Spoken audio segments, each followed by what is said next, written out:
नवाज़ league खे इतिहादी हुकूमत लाइ वफ़ाक़ी बजट मंज़ूर कराइण चैलेंज बणिजी वियो आहे। हुकूमती इतिहादी पीपल्स पार्टी वफ़ाक़ी बजट में ॿोॾि मुतासिरनि लाइ रक़म न रखण ते ख़दशा ज़ाहिर करे चयो आहे त जेसिताईं ॿोॾि मुतासिरनि लाइ रक़म न रखी वेंदी तेसिताईं बजट मंज़ूर थियण न ॾींदासीं।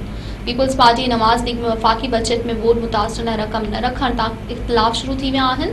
ॿिन्ही पार्टियुनि में इन्हनि इख़्तिलाफ़नि जो ज़िक्र गुज़िरियल ॾींहुं समात में जलसे दौरान पीपल्स पार्टी जे चेयरमैन बिलावल भुट्टो ज़रदारी कयो। जलसे खे ख़िताब कंदे परॾेही वज़ीर ऐं पीपल्स पार्टी जे चेयरमैन बिलावल भुट्टो ज़रदारी चयो त पीपल्स पार्टी खे वफ़ाक़ी बजट ते ख़दशा आहिनि। ॿोॾि मुतासिरनि लाइ बजट में रक़म न रखी वई त बजट मंज़ूर थियण न ॾींदासीं।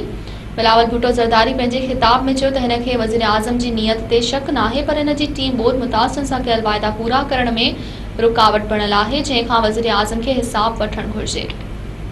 होरा सिंध असेंबली जे इजलास में वॾे वज़ीर मुराद अली शाह बि वफ़ाक़ी बजट में सिंध लाइ स्कीमूं न रखण ते ख़दशा ज़ाहिर कंदे चयो त वफ़ाक़ सिंध लाइ स्कीमूं न रखियूं त हुकूमत सां गॾु नथा हली सघूं।